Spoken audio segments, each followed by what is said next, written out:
주제로 말씀을 나누고 있습니다. 네, 지난주에 이 말씀 가지고 나눴습니다. 은도 내 것이요 금도 내 것이니라 만군의 여호와의 말이니라.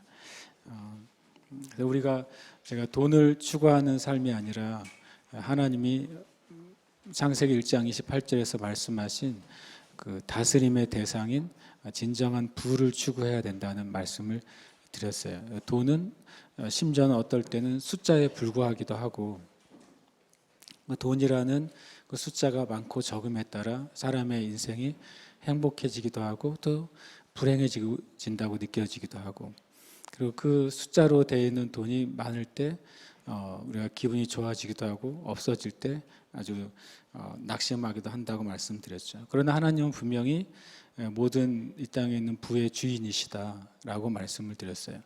만약에 돈이나 부가 악한 것이고 또 경건의 반대라면 하나님이 악이시고 경건하지 않으신 분이죠. 왜냐하면 그 모든 세상의 부를 하나님 스스로가 모든 세상의 금과 은, 부는 바로 내 것이다 라고 선포하셨는데, 만약에 이 땅에 있는 그리스도인들의 신앙 안에 돈은 악한 거야 라고 말하는 순간 하나님이 악한 분이 되는 거예요. 우리가 제가 지난주하고 이번 주에 모든 재정에 관한 모든 종류의 내용의 강의 같은 그 내용을 할 생각은 없어요. 왜냐하면 그렇게 하려면 저도 준비가 더 필요하겠지만 짧아야 한 3개월, 6개월 걸릴 거예요. 그러나 제가 지난주하고 이번 주에 이어서 좀 원하는 것, 그리고 또 제가 여러분에게 나누고 싶은 것, 그리고 우리가 함께 동의하고 싶은 것은 내가 가지고 있는 돈과 부와 재물에 대한 나의 생각이 성경적으로 합당한가 아닌가를 점검해 보고 싶은 거예요. 그리고 여러분에게 그 질문이 있게 되기를 원하는 거죠. 내가 가지고 있는 부에 대한 개념이 성경적인가? 그래서 제가 지난주와 이번 주에 모든 것을 말할 수도 없고 말하지 않겠지만, 그러나 여러분 안에 그 질문이 있게 되길 바라는 거죠. 그래서 여러분이 돈을 벌을 때나 돈을 모을 때나 심지어는 돈을 가지고 투자할 때나 그리고 돈을 사용할 때나 또 뒤에 나올 돈을 헌금을 할 때나, 그때 내가 이 돈에 대해서 가지고 있는 개념이 성경적인가 아닌가를 질문하게 되기를 원하는 거죠.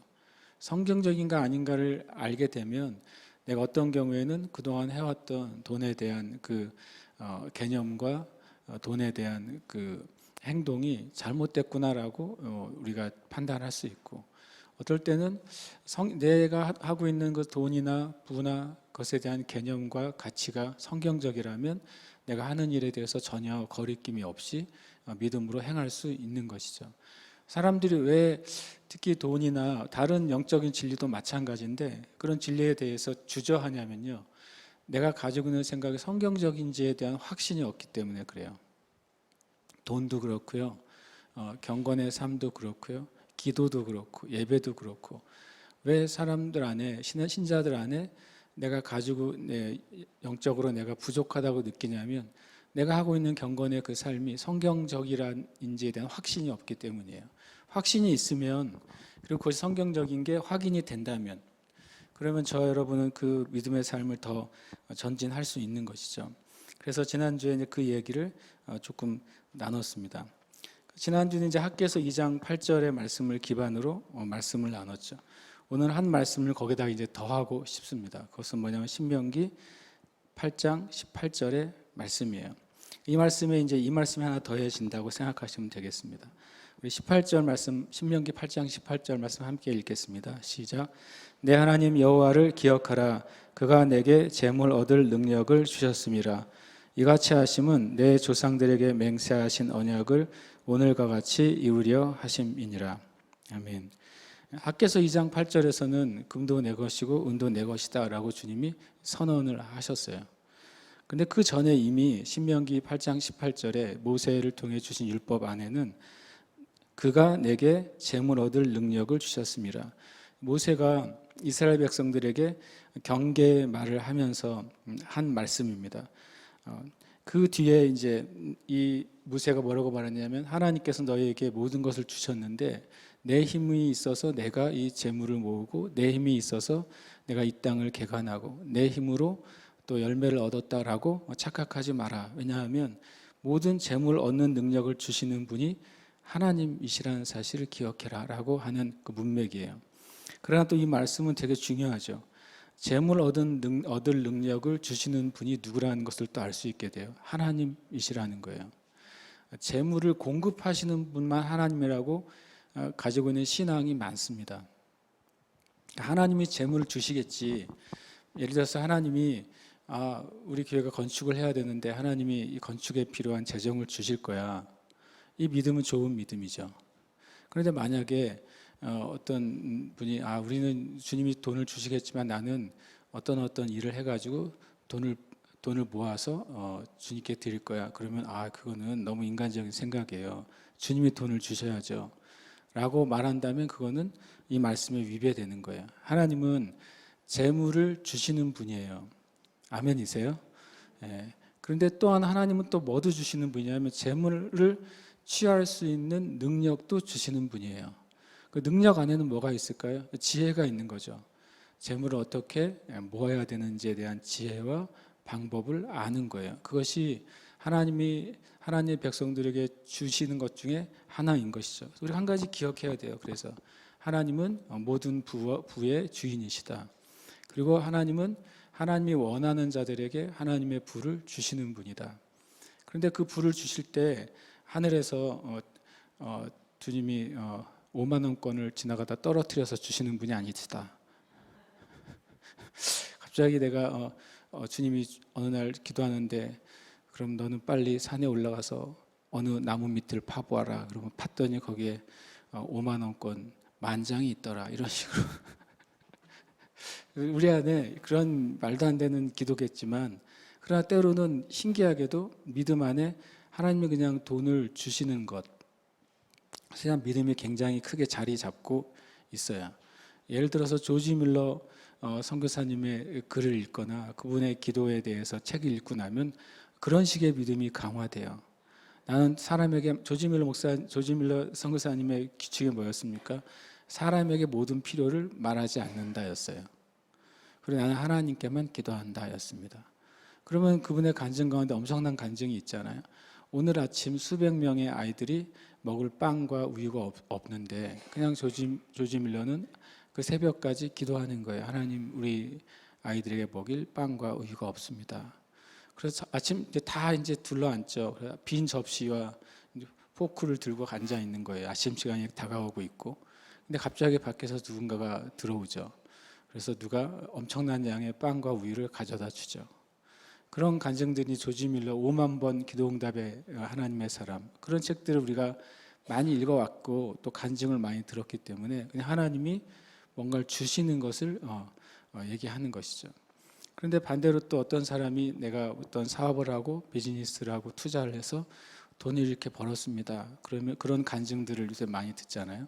어디서 많이 듣죠? 다니엘 기도에서 많이 듣죠. 그런 것 들으면 두 종류의 반응이 있는 거죠. 하나는 하나님이 정말 그렇게 하시는 분이다라고 하는 말도 듣지만 한편으로는 그래도 나는 주님이 공급하시는 것으로 하는 게 더 경건하지 않아? 더 은혜스럽지 않을까라고 하는 거죠. 주님이 갑자기 많은 그 재정들을 주시는 게 훨씬 더 영적이지 않나라고 생각하는 거예요. 어떻게 생각하세요, 여러분? 그 말은 뭐냐면 우리가 재정에 대한 균형적인 성경적 이해가 부족한 반증이에요. 어떤 한 사람들은 온전히 하나님이 다 공급하시는 분이기 때문에 우리가 아무것도 하지 않는 것이 오히려 영적이라고 생각해요. 그리고 심지어 그렇게 살아가는 사역자나 선교사들이나 그 다음에 기독교 단체들을 보면 그런 단체가 훨씬 더 높은 수준의 영적인 단체나 사역자라고 생각합니다. 예를 들어서 어떤 목사님이 저는 교회에서 사례를 받지 않아요. 하나님이 주시니까요. 라고 말하면 그 목사님은 진짜 영적인 목사님이 되는 것이죠. 그런데 어떤 목사님은 교회에서 합당한 사례를 받고 그리고 더해서 어떤 사역을 위해서 필요들을 교회로부터 받는다. 그러면 어떤 사람들은 교회가 부자인가 보다. 아니면 저 목사님은 영적이지 않아 라고 판단한다는 거예요. 여러분은 어떠세요? 이미 우리 안에 돈에 대한 자기의 기준이 서 있기 때문에 한쪽 끝에 양쪽에 서 있어요. 대부분의 그리스도인들이 그 주님이 말씀하시는 좌로나 우로나 치우치지 않고 주님이 가라고 하는 정로를 가고 있는 그리스도인이 생각보다 많지 않아요.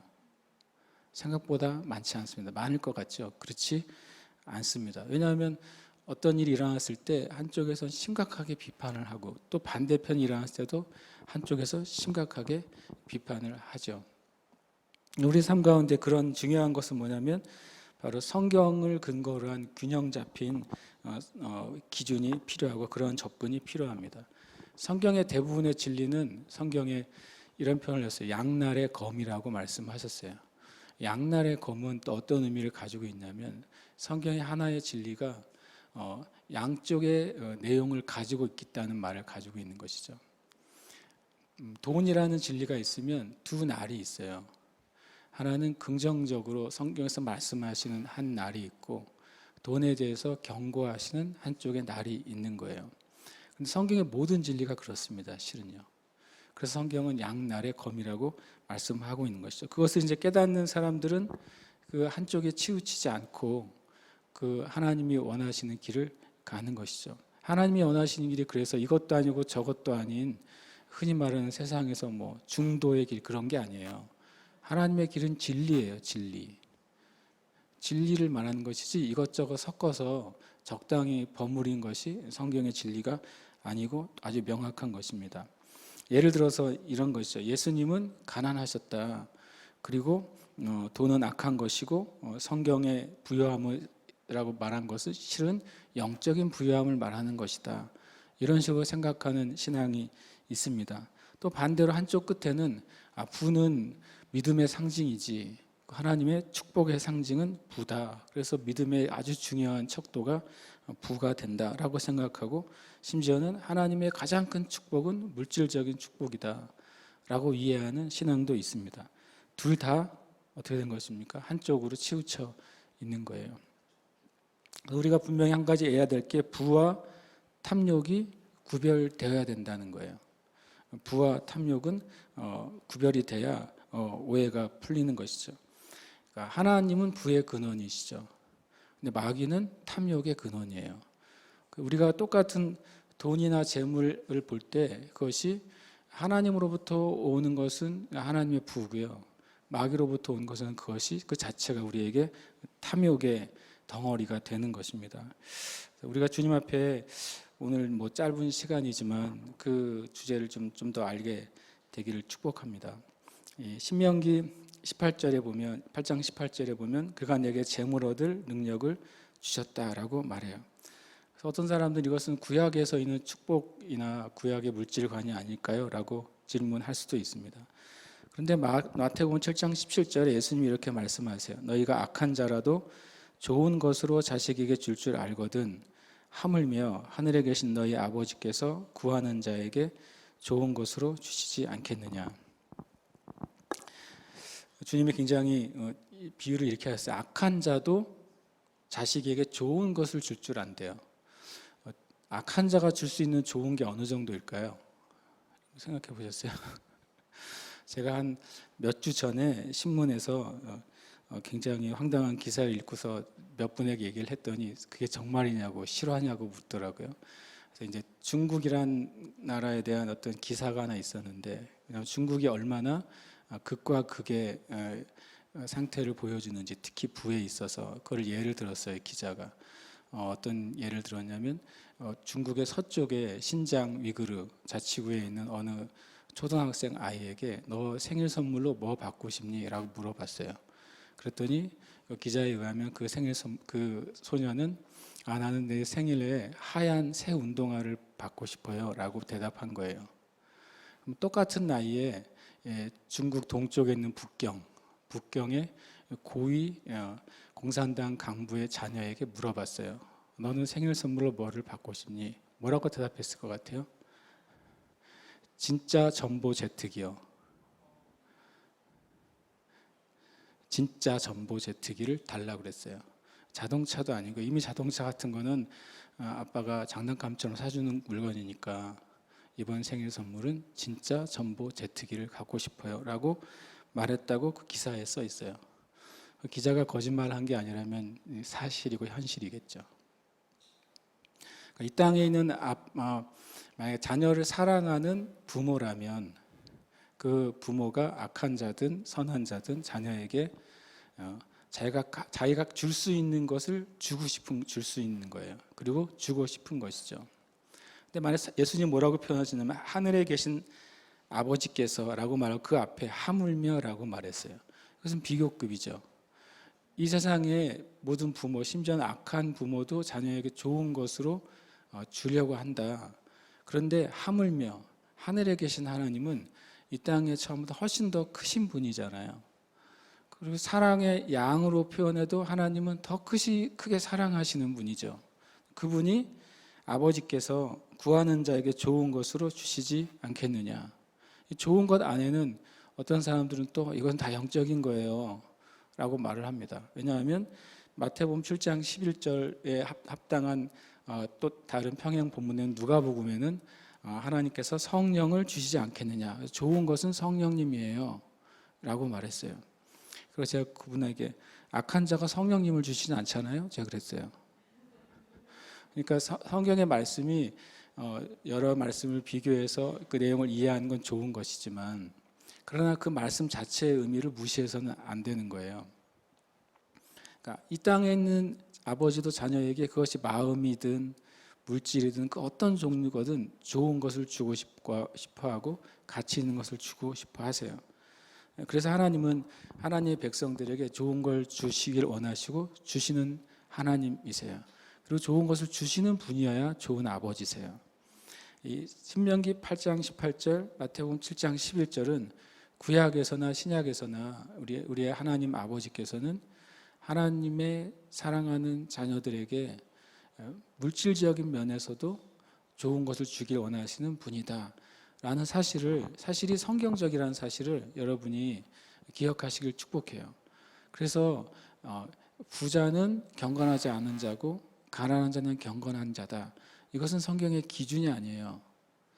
문제는 어떤 부자가 경건한지 경건하지 않은지, 어떤 가난한 자가 경건한지 경건하지 않은지가 중요한 거예요. 우리는 하나님 아버지를 작게 그리고 아주 불의하게 여기는 생각으로부터 빨리 벗어나야 돼요. 이것을 벗어난 다음에 그 다음에 저와 여러분이 가지고 있는 부에 대한 어떤 부가 가지고 있는 부정적인 면을 생각을 해야 돼요. 우리가 먼저 부가 가지고 있는 그 부정적인 면만을 먼저 생각하기 때문에 이 신명기 8장 18절이나 마태복음 7장 11절이 마음에 먼저 들어와 있지 않는 거예요. 그리고 또 하나는 우리 자신의 현실과 삶이 여기에 부합된다고 느끼지 않을 때 더더욱이 이 말씀을 우리가 정면으로 보려고 하지 않는 것이죠. 그럼 하나님이 재물 얻는 능력을 주신다고 말씀하셨고 하나님 아버지는 좋은 것을 주시는 분이라고 말씀하셨잖아요. 왜 그러실까 하는 거예요. 그것은 18절에 보면 언약을 오늘과 같이 이루려 하심이니라. 하나님이 하나님의 백성들에게 재물과 재물 얻는 능력을 주길 원하시는 이유는 하나님이 하신 약속을 이루시기 위해서라고 말씀하신 것이죠. 하나님이 하신 약속이 뭡니까? 가장 오래된 약속은 창세기 1장 28절이에요. 창세기 1장 28절은 되게 중요합니다. 케네스 에겐 목사님에게 주님이 이렇게 말씀하셨대요. 기도하더니 너는 시작의 책으로 가서 읽어라. 재미있는 표현이죠. 하나님이 그렇게 표현하셨다는 거예요. 시작의 책이 뭐냐면 그게 창세기예요. 창세기는 시작의 책이에요. 모든 영적인 진리가 시작돼요. 창세기에서요. 창세기를 깊이 읽게 되면 우리가 생각하는 모든 영적인 주제들의 시작이 거기에 있다는 사실을 알게 됩니다. 그래서 창세기는 그런 면에서 엄청 중요하죠. 그럼 반대로 계시록은 뭡니까? 계시록은 그것이 이루어지는 책이에요. 창세기에서 시작된 것이 이루어지는 책이 계시록이에요. 계시록만큼 흥분되는 책이 없는 거예요. 도대체 어떻게 하나님의 시작하신 것이, 약속하신 것이, 언약하신 것이 이루어질까? 이런 기대를 가지고 볼 수 있는 게 이제 계시록이 되는 것이죠. 그 안에는 실은 어떻게 보면 그 주님이 시작하신 것이 어떻게 이루어지는지 그 과정과 방법을 우리로 깨닫게 해 주시는 것이죠. 결국에 하나님이 이 땅에 있는 교회와 또 교회에 속한 그리스도인들에게 좋은 걸 주기를 원하시는데 그 이유는 언약을 이루기 위해서예요. 제가 질문할게요. 주님이 모든 그리스도인에게 그러면 다 불을 주셔야 되잖아요. 그런데 왜 모든 그리스도인이 실제적으로 다 불을 갖고 있지는 않죠? 왜 그럴까요? 그것은 언약을 기억하지 않기 때문이에요. 하나님은 언약을 이루시기 위해서 일을 하신다고 그랬어요. 그런데 아무에게나 언약을 이루십니까? 아니죠. 언약을 가지고 있는 자, 언약을 지키는 자, 또 언약에 합당하게 살아가는 자에게 주시는 것이 그게 정당한 것이죠. 하나님의 언약이 무엇인지도 알지 못하고 하나님의 언약을 기준으로 살아가지도 않고 하나님의 언약이 이루어질 것이라고 믿지도 않는 그리스도인에게 하나님이 이 일을 이루실 이유가 없는 거예요. 많은 그리스도인들이 그냥 주님이 나에게는 왜 주시지 않는가, 아니면 나에게는 주시지 않는 것이 내 삶인가라고 이해하기도 합니다. 그러나 아닙니다. 주님은 약속을 하셨어요. 약속을 하신 하나님은 약속에 합당한 자에게 주는 것이 주님의 공의예요. 그리고 주님이 진실하신 하나님인 것을 우리에게 드러내시는 방법이에요. 그래서 제가 여러분에게 질문을 드릴게요. 여러분은 여러분 마음속에 하나님이 부에 대해서 말씀하시는 성경의 문장을 몇 개나 알고 계세요? 하나님이 부나 진정한 돈에 대해서 약속하신 성경의 문장을 몇 구절이나 알고 있으세요? 죄송한 표현이지만 우리가 그것에 주의하지 않기 때문에 그것을 못 얻는 거예요.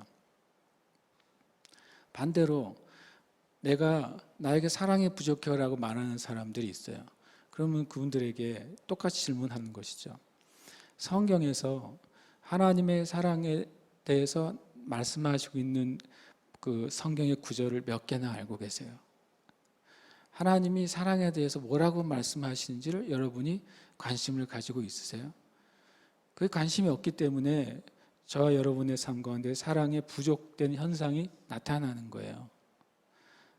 모든 것이 동일합니다. 성경은 약속이죠. 약속은 누구에게 지켜져요? 약속을 가지고 있는 사람에게만 응답되는 거예요. 부에 대한 주제뿐만이 아니에요. 근데 그리스도인들이 실제로 성경을 읽지 않고 있고, 그리고 하나님이 자기에게 주신 부르심에 관계된 말씀이 무엇인지조차 알지 못해요. 그런데 열심히 기도합니다. 열심히 예배합니다. 열심히 봉사합니다. 그 기도와 예배와 봉사는 하나님이 값을 쳐주실 거예요.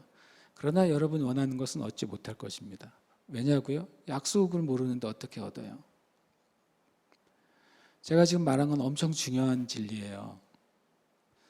그래서 정말 경건하고 정말 신실하고 정상 충성되고 진짜 구원받은 그리스도인이라 할지라도 성경의 축복을 극단적으로 말하면 하나도 못 받을 수도 있어요.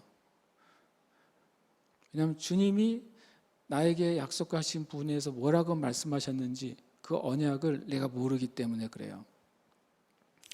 예를 들어서 영적으로도 우리가 어두울 때, 때로는 마귀의 공격을 당할 때 성경은 이미 우리는 마귀와 싸우는 존재가 아니고 예수 그리스도께서 모든 사망의 권세를 어떻게 해요? 발로 밟으셨죠.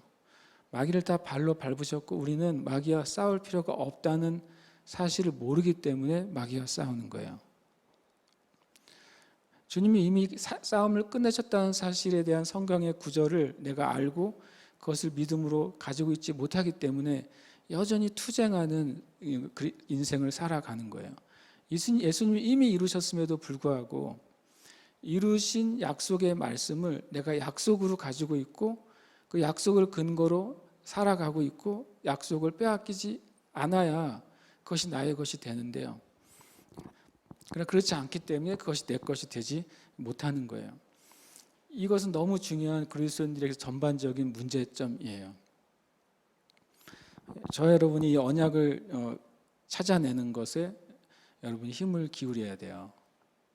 우리가 우리 자녀들에 대해서 기도할 때도 마찬가지예요. 많은 부모들이 하나님께서 부모와 자녀에 대해서 뭐라고 말씀하셨는지를 우리는 찾아내야 돼요. 그래서 그 자녀들에 대해서 하나님 어떻게 하라고 하는지를 찾아내야 돼요. 그리고 그 말씀 가운데 지금 나에게 합당한 말씀이 무엇인지를 또 발견해야 돼요. 그럼 이제 그 발견했으면 발견한 것을 가지고 하나님께 가지고 가는 거예요. 그 작업은 처음에는 의외로 시간이 걸려요. 처음에는 수고가 들어요. 그러나 그것이 한번 우리의 삶 가운데 정착이 되면 그 일은 굉장한 가장 효율적인 기도가 되는 것이죠. 제가 금요일 말씀 공부할 때 이런 얘기를 했습니다. 6월 5일 날 아는 사람은 뭐 알고 모르는 사람은 모르지만 TV 조슈아라는 나이지리아인가요? 거기에 어떤 한국에도 몇 번 오셨죠. 치유와 축사에 엄청 기름 부음이 있었던 그 사역자가 하나님 나라로 갔어요. 그러니까 그분에 대해서도 또 어떤 분들은 비판할 수도 있고 어떤 분들은 그분을 되게 좋아할 수도 있어요. 그거는 뭐 하나님이 판단하실 일이라고 저는 생각을 해요. 근데 그분이 돌아가시고 나이가 젊을 때 돌아가셨는데 엄청 신비로운 상황 가운데 하나님 나라에 가셨거든요. 한 번쯤은 그 간증을 여러분이 찾아서 보실만 합니다. 뭐 그 간증을 제가 오늘 얘기하려면 기니까. 근데 제가 이제 그분의 이제 사역이나 뭐 기적이나 그런 것에 관심보다는 그분이 하나님의 말씀에서 어떤 이해를 가졌는지가 더 궁금했어요. 그래서 몇 개의 영상을 찾아보고서 그래서 내가 그분을 예스나 노로 판단하면 안 되겠다는 생각을 가졌는데 그 중에 한 영상이 기도에 대해서 짧은 메시지를 제가 보고서 귀한 메시지라고 생각했어요. 이런 이제 메시지를 하셨습니다. 그분이 이 땅에 있는 그리스도인들이 맺을 수 있는 최고의 열매가 무엇인가? 그것은 바로 이 땅에 있는 그리스도인들이 하나님의 뜻대로 기도하는 것이 이 땅의 그리스도인들이 가장 큰 열매를 맺을 수 있는 길이다. 그 짧은 얘기가 저한테 굉장히 다가왔어요. 여러분, 우리가 하나님의 뜻대로 기도를 하는 것, 또 하나님의 뜻대로 기도하기 위해서 우리가 하나님 말씀 앞에 나아가는 것은 엄청난 열매와 그 효과를 얻게 되는 거예요. 저 여러분이 그 언약을 기억하시게 되시길 축복합니다. 네, 오늘 이제 그 주보에 보면 금과 은 그리고 하나님이라고 제가 적어놨는데 예수님은 왜 하나님과 재물을 함께 계속 말씀하고 계시는지를 우리가 기억해야 돼요. 예수님의 비유나 말씀 가운데 특별히 비유 가운데서는 50% 이상, 어떤 분은 3분의 2 이상이 돈과 재물에 관계된 비유라고 말씀을 하세요. 예수님 그렇게 돈에 대해서 많이 얘기하셨어요. 그동안요. 왜 그러셨을까? 그 이유는 첫 번째 누가복음 16장 13절 때문이었어요. 집 하인이 두 주인을 섬길 수 없나니 혹 이를 미워하고 저를 사랑하거나 혹 이를 중히 여기고 저를 경히 여길 것임이니라. 너희는 하나님과 재물을 겸하여 섬길 수 없느니라. 여기서의 재물은 맘모나스라는 헬라어예요. 맘모나스라는 헬라어는 의인화된 부를 의미해요. 그냥 돈이나 부가 아니라 인격적인 부를 의미합니다. 그 말은 이 재물 안에는 단순히 돈이나 물질을 말하는 것이 아니라 물질과 재물을 다스리고 있는 인격적인 존재를 의미하는 거예요. 바로 사단을 의미하고 있는 것이죠. 그런데 아까 하나님이 모든 재물의 주인이 아니신가요? 라고 물을 수 있어요. 그러나 분명히 하나님이 모든 재물의 주인이시죠. 그래서 그것을 누구에게 맡겨주셨어요? 하나님이 인간에게 맡겨주셨어요. 창세기 1장 28절 시작의 책이 중요합니다. 하나님이 인간에게 그 하나님의 모든 부를 맡겨주셨다고요. 그런데 그것을 빼앗겼어요. 누구에게요? 마귀에게요. 그래서 온 인류는 마귀에게 그 재물의 권한을 넘겨주고 마른 것이죠. 그런데 이제 근본적으로는 그것은 누구 것이에요? 하나님 것이기 때문에 온 세상이 마귀가 물질과 부를 차지하고 있지만 하나님의 백성에게는 그 마귀의 룰을 뛰어넘는 은혜를 얻을 수 있게 되는 것이죠. 왜냐하면 마귀가 온 세상을 죄와 사망으로 가득 채워놨지만 예수 그리스도를 믿는 자에게는 그 룰을 뚫고 하나님께서 그들을 사망의 법에서 성령의 생명의 법으로 옮기시잖아요. 마찬가지로 온 세상은 그렇게 죄와 마귀에게 있지만 하나님께 속한 자들은 거기서부터 벗어나는 은혜가 있는 것이죠. 마찬가지로 재물과 부의 법칙에 있어서도 마찬가지인 거예요. 그러니까 이 예수님께서 왜 하나님과 재물을 계속 반복해서 말씀하시냐면 우리 자신이 어떤 존재이냐고 주님께서 말씀하고 있냐면 우리는 하인이라는 거예요. 하인인데 하인은 필연적으로 그 위에 주인이라는 권위자가 있는 것이죠. 이 하인이 신기하게도 주인을 선택할 수 있는 하인이에요. 저와 여러분이 주인을 선택할 수 있어요. 하인이 엄청난 자유를 가지고 있는 것이죠. 근데 어떤 주인이 있냐면요, 하나님이 계시고 바로 부와 재물을 차지하고 있는 사단이 있어요. 그래서 이제 문제가 생기는 것이죠. 분명히 인간은 둘 중에 한 주인을 스스로 선택하게 돼 있고 그것을 스스로 섬기게 돼 있어요.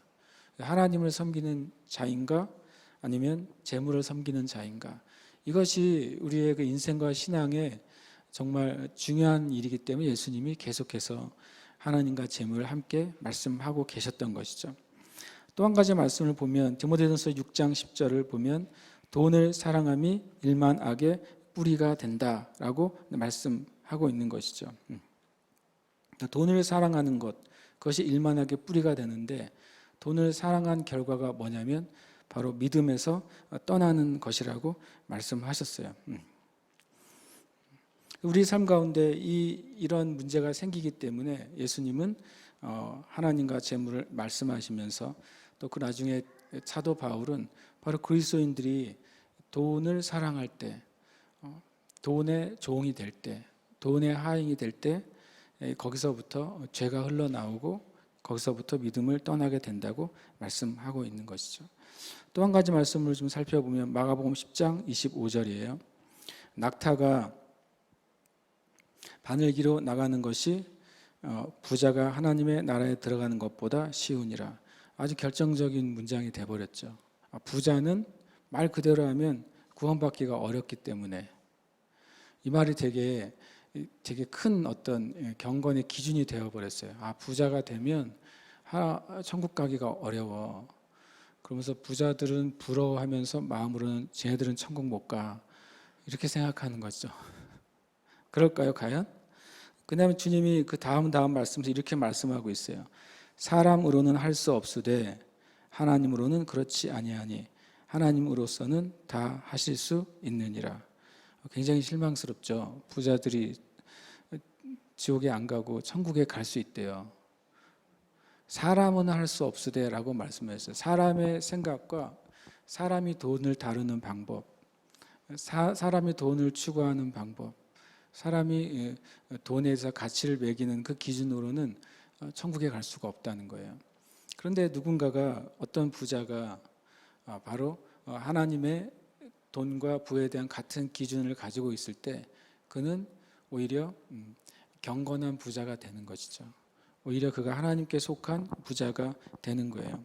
심지어 신명기 28장에서는요, 그 하나님의 말씀을 어긴 이들에 대한 저주가 선포되는데 그 저주가 세 가지예요. 첫 번째 가난이고요, 두 번째 질병이고요, 세 번째는 전쟁이에요. 명시적으로 신명기는 그 얘기를 하고 있습니다. 너희들이 하나님의 말씀을 지킬 때는 반대로 전쟁이 있지 않을 것이고 평화가 있을 것이라고 말씀하시고, 내가 하나님 말씀을 지킬 때는 질병이 있지 않을 것이라고 성경에서 말씀하고 있고, 내가 하나님 말씀을 지킬 때는 들어가도 나가도 너희 떡반죽 그릇이 모든 것이 뭐라고요? 부유하게 될 거라고 약속하신 것이죠. 그래서 우리가 이 두 가지 극단에 있지 않아야 돼요. 다시 말하지만 모든 부는 하나님 것입니다. 하나님은 부를 주시는 분이세요. 하나님은 하나님의 약속을 지키고 약속을 따라 살고 또 약속을 성취하게 사는 사람들에겐 부를 주십니다. 그러나 하나님의 말씀을 어기는 자들에게는 주님이 분명히 가난과 또 질병과 전쟁이 있을 거라고 말씀하셨어요. 실제로 우리가 역사 가운데 교회가 부흥된 지역들은 다 부유합니다. 또 교회가 부흥된 경험이 있는 나라들은 다 부유해요. 그런데 역사적으로 기독교를 핍박하고 또 기독교를 반대한 국가와 민족은 또 가난합니다.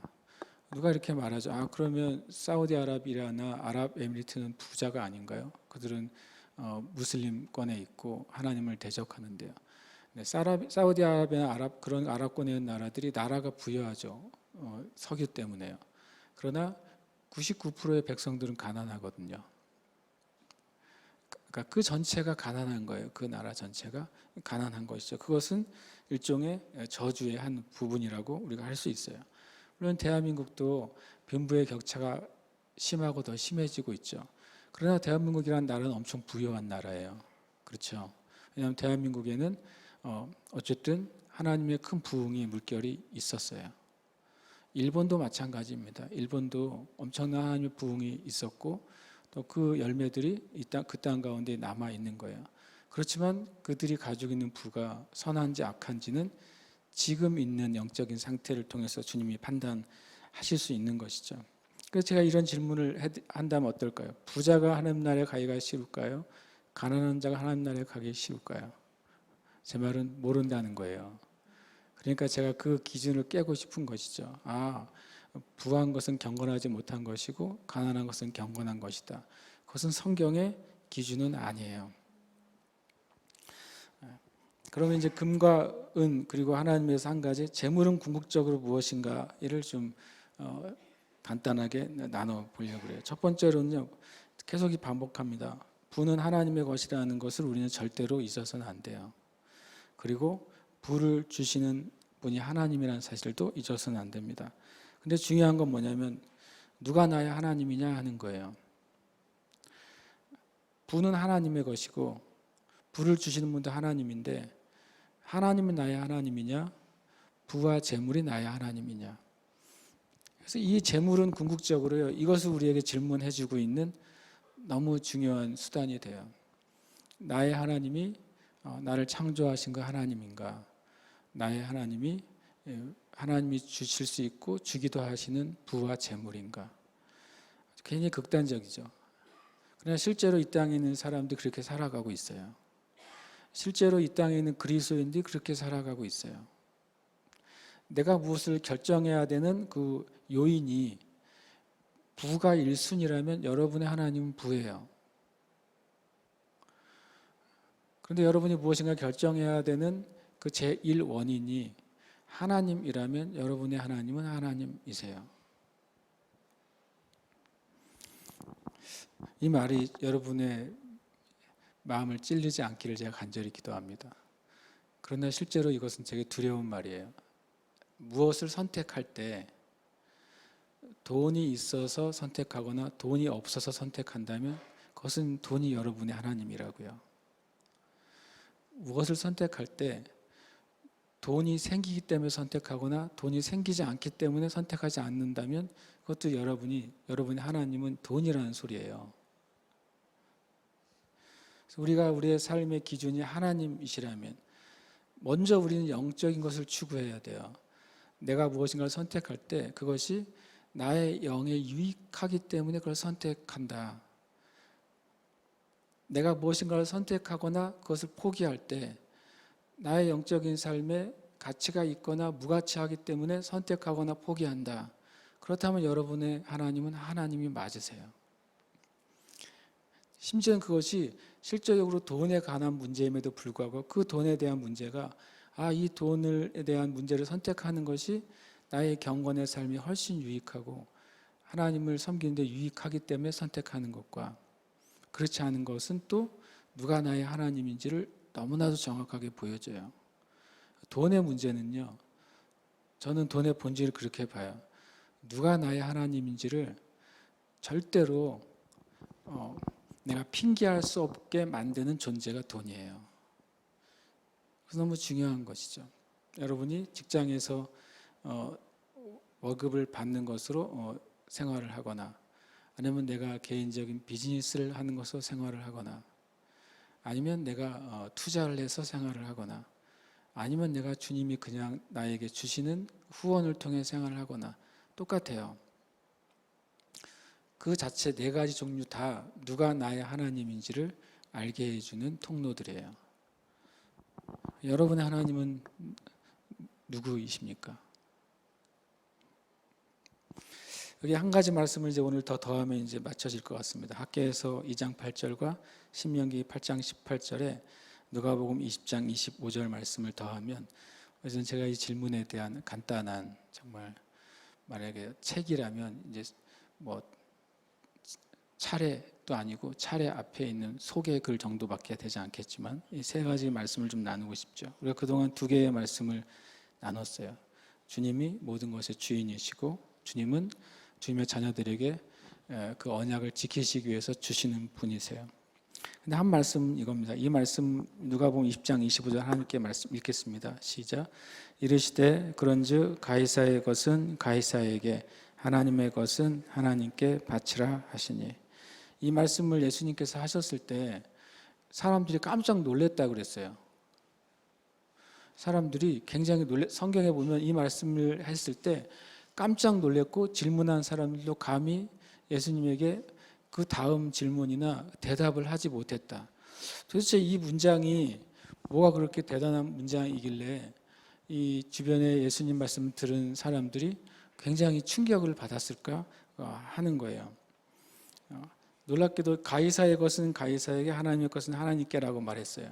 그러면 한 사람이 재물을 가지고 있는데 예수님의 말씀을 가만히 열어보면 누군가가 재물과 돈을 가지고 있는데 그 재물과 돈 안에는 두 종류의 재물이 같이 있다는 걸 전제를 하는 거예요. 내 돈 안에는 누구의 돈이 있어요? 가이사의 돈이 있어요. 그렇죠? 내 돈 안에는 누구의 돈이 있어요? 하나님이 주신 돈이 있어요. 사람들의 마음 안에 그 두 가지가 같이 있다는 사실이 사람들에게 찔림을 받은 거예요. 이 질문을 한 그 바리새인이나 또 그 유대인들은 나의 재물은 다 하나님의 거야. 우리가 가지고 있는 건 다 하나님 건데 여기서 가이사에게 주면 우상 숭배하는 거 아닌가요? 라고 생각했던 것이죠. 근데 예수님이 그렇지 않아. 너희들이 가지고 있는 모든 소유 안에는 가이사의 영역이 있고 하나님의 영역이 있어 라고 말씀하신 거예요.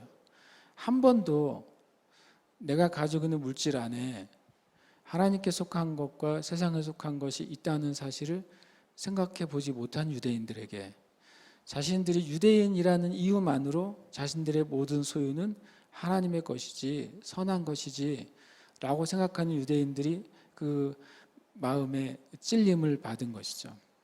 대답할 수가 없는 거예요. 왜냐하면 이미 자신들의 가지고 있는 크든 작든 모든 것 안에는 그것이 뒤섞여 있기 때문에 내 삶에 있는 재물 안에 우선순위와 구별 자체가 없기 때문에 이 말씀이 적용하기가 어려운 거예요. 거꾸로 보면요. 여러분은 어떠십니까?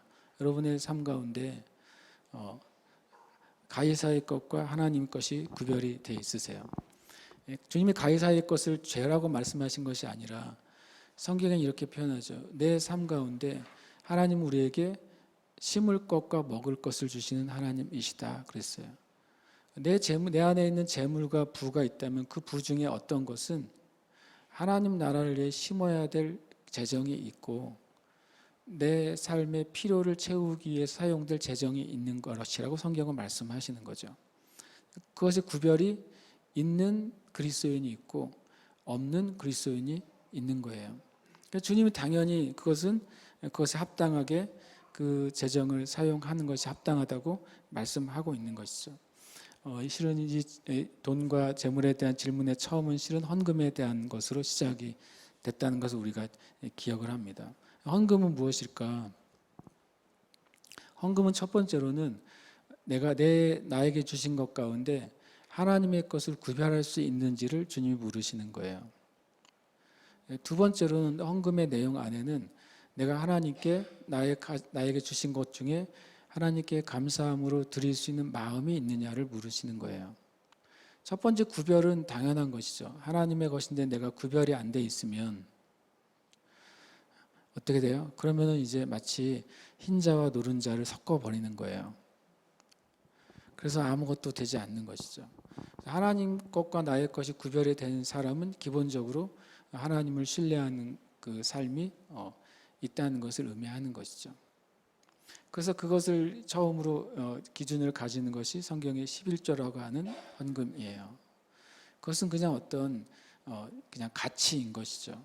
나에게 주어진 모든 것 가운데 하나님의 영역이 있어라고 하는 것을 내가 고백하는 거예요.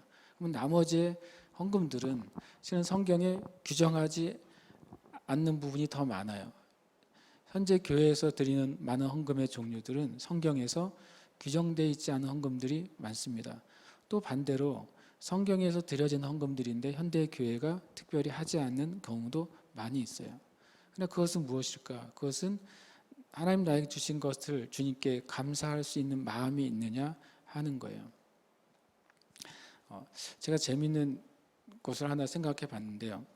저도 그렇고 이제 교회 우리 기도 사역에서 누군가를 위해서 기도해 주잖아요. 그래서 저도 이제 많은 분들을 위해서 기도해 드렸어요. 근데 그 기도가 뭐 맞냐 틀리냐 이런 차원이 아니라 기도가 이제 기도를 해 드리고 또 그분의 삶 가운데 하나님이 그분이 기도 안에 주신 하나님의 말씀을 신뢰하고 믿음의 삶을 살았어요.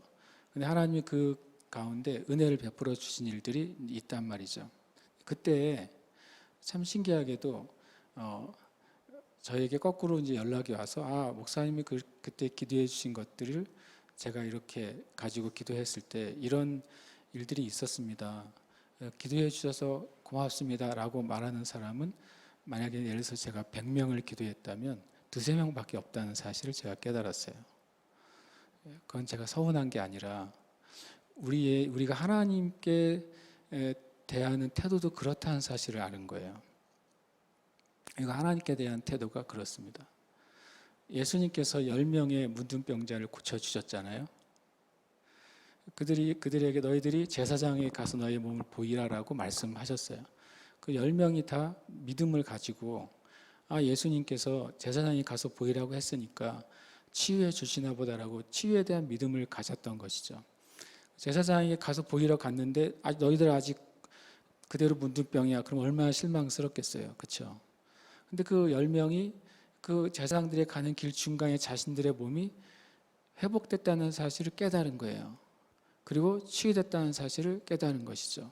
그 10명이 제사장에게 갔을까 안 갔을까? 당연히 갔죠. 제사장에 가지 않고서는 치유에 대한 확인을 받을 수 없기 때문에 10명이 제사장에게 갔을 것입니다. 그리고 제사장에게 자신을 보였을 때 그리고 모세율법에 합당한 제물을 드렸을 때 제사장은 그들이 치유됐다고 선포해 줬을 거예요. 그들이 얼마나 큰 은혜를 입었습니까? 그런데 거꾸로 그 모든 길을 되돌아와서 예수님 앞에 단순한 말을 하러 왔어요. 감사하다고. 그 말을 하러 온 사람은 바로 그 문둥병자 중에 한 명이었어요. 제가 추측할 수는 없지만 성경적인 관점으로 봤을 때 그 나머지 9명은 다시 문둥병에 걸릴 가능성이 다분히 있어요. 왜냐하면 실제로 역사 가운데 치유 사역과 축사 사역이 많이 일어났는데 그 중에 신기하게도 실제로 치유된 사람들, 실제로 귀신이 떠나가는 사람들 중에 많은 퍼센트가 다시 귀신 들리고 다시 병에 걸린다는 거예요. 왜 그럴까요?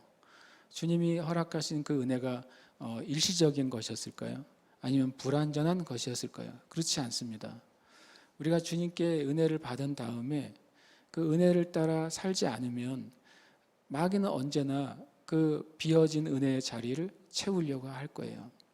저 여러분의 삶 가운데 우리의 삶에 대해서 하나님의 것을 구별해 드리는 것은 여러분 자신을 위해 너무 중요한 거라는 거예요. 그뿐만 아니라 내 삶에 허락하신 은혜에 대해서 하나님께 감사를 표현하는 것도 너무너무 여러분 자신을 위해서 중요하다는 거예요. 헌금은 실은 저는 그런 개념으로 이해합니다. 예수 그리스도를 믿지 않는 사람들이 난 교회에 헌금 드리기 싫어서 교회에 가고 싶지 않아요. 그렇게 말할 수 있지만 그것은 반대로 자신이 얼마나 육적이고 물질적인 삶을 추구하는지를 웅변하고 있는 거예요. 우리는 그런 분들을 정죄할 것이 아니라 돈이 아니라 하나님을 만나라고 말을 해줘야죠.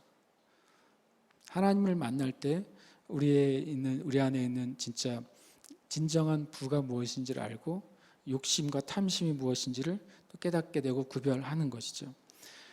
이 땅에 많은 교회 사역자들도 이것을 구별하지 못하는 것 같아요. 그리고 많은 정말 성실한 교인들도 이것을 잘 구별하지 못하는 것 같아요. 참으로 안타까운 일인 것이죠. 마지막으로 돈의 목적과 하나님의 목적이라는 이야기를 잠깐 나누겠습니다. 돈과 하나님이 다 사람의 영혼을 원한다는 사실을 알아야 돼요. 돈의 목적도 사람의 영혼이고요.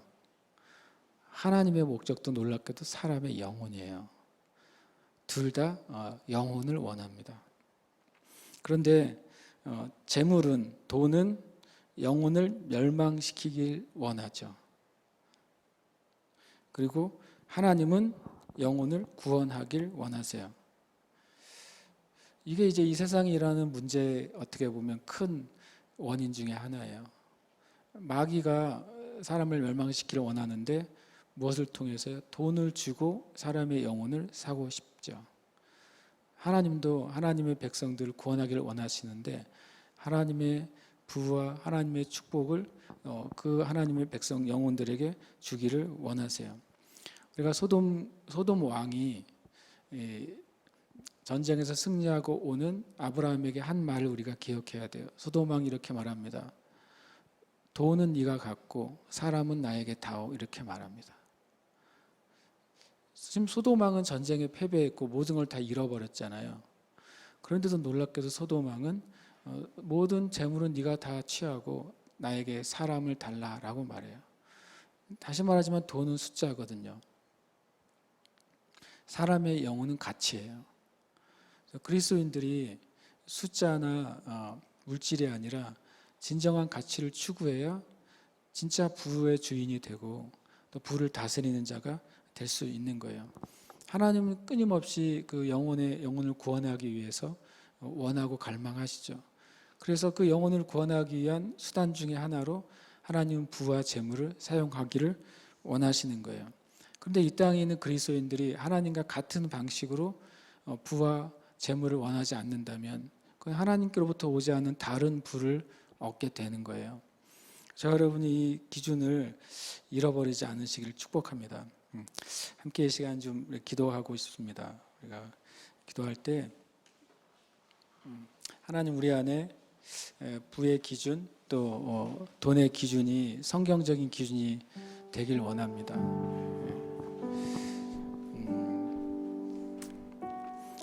우리가 그 참된 부를 얻는 길을 어느 책에서 이렇게 말하고 있어요. 뭐냐면 우리는 땅의 것을 가볍게 여기고 영적인 것을 늘 최우선에 놓을 때 우리는 진정으로 부를 다스리는 자가 될 수 있다는 거예요.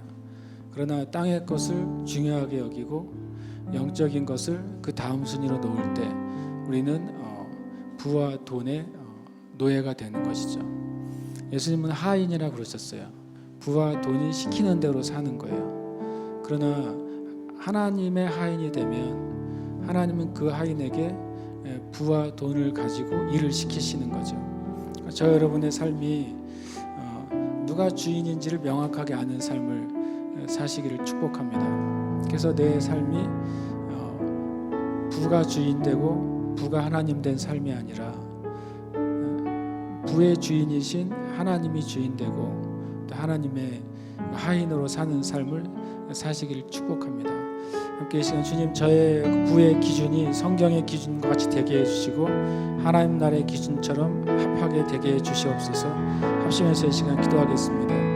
할렐루야. 주님 감사합니다. 우리의 삶 가운데 하나님의 일들을 드러내 주시고 나타내 주셔서 감사드립니다.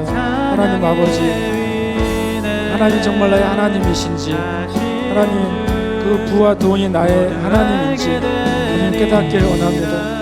하나님 내가 주님 나의 삶의 모든 선택의 기준이 부를 기준으로 선택하는 것인지 아니면 하나님을 기준으로 선택하는 것인지, 하나님 나의 삶의 아버지 안의 목적이 하나님 부를 위한 목적인지 하나님을 위한 목적인지 하나님 우리가 주님 앞에서 명확하게 기준을 갖게 해주시옵소서.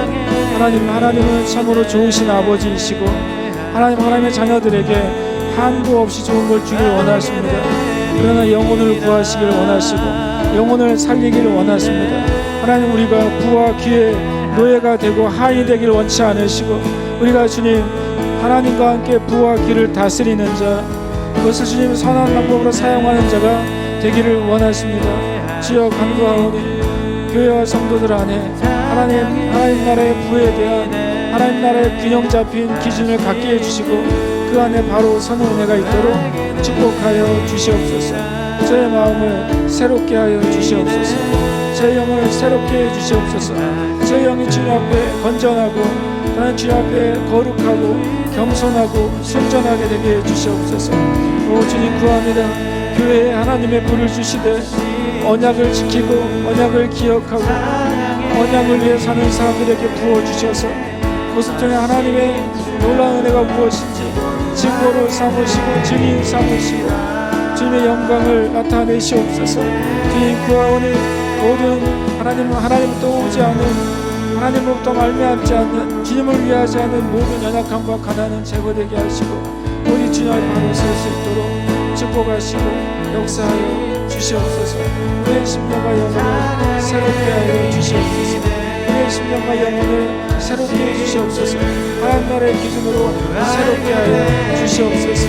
하나님 감사합니다.